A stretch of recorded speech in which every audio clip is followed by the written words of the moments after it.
Have you ever wondered what happens when an empire built on fear finally pushes its people too far? For centuries, the Assyrian Empire was the undisputed superpower of the ancient world. Their armies were ruthless, their siege engines were terrifying, and their control was absolute.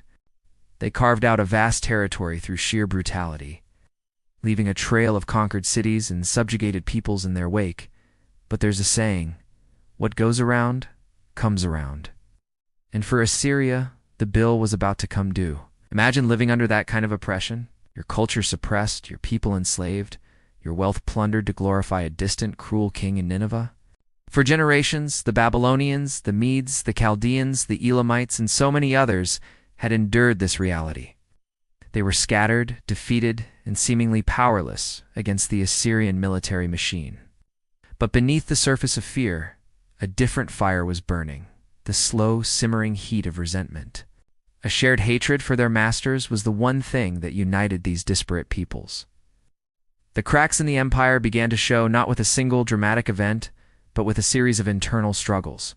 A succession crisis, civil wars, and overstretched resources weakened the once invincible Assyrian heartland.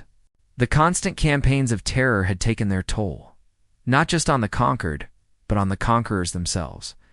Their empire was a giant, but its feet were made of clay, and the oppressed were starting to notice. This was the moment they had been waiting for. The whispers in the marketplaces of Babylon, the secret meetings in the mountains of Media, the strategic alliances forged by Chaldean chieftain Zet, all started to coalesce. A grand coalition, a union of the enslaved, began to form. These weren't just rebels anymore. They were nations rising to reclaim their freedom. The Babylonians, with their ancient legacy and dreams of a new empire, joined forces with the Medes, fierce warriors from the Iranian plateau. They saw their chance to turn the tables. The very tools of terror the Assyrians had perfected were now going to be turned against them. The master of the siege was about to become the besieged. The walls of Nineveh, which had seemed so impenetrable, were about to face the fury of a world united against them. The unraveling had begun. No empire built on cruelty can last forever, and the fall of Assyria would be a testament to the enduring power of people fighting for their freedom.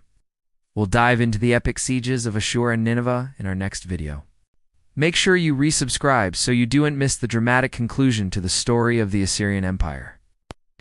Thanks for watching.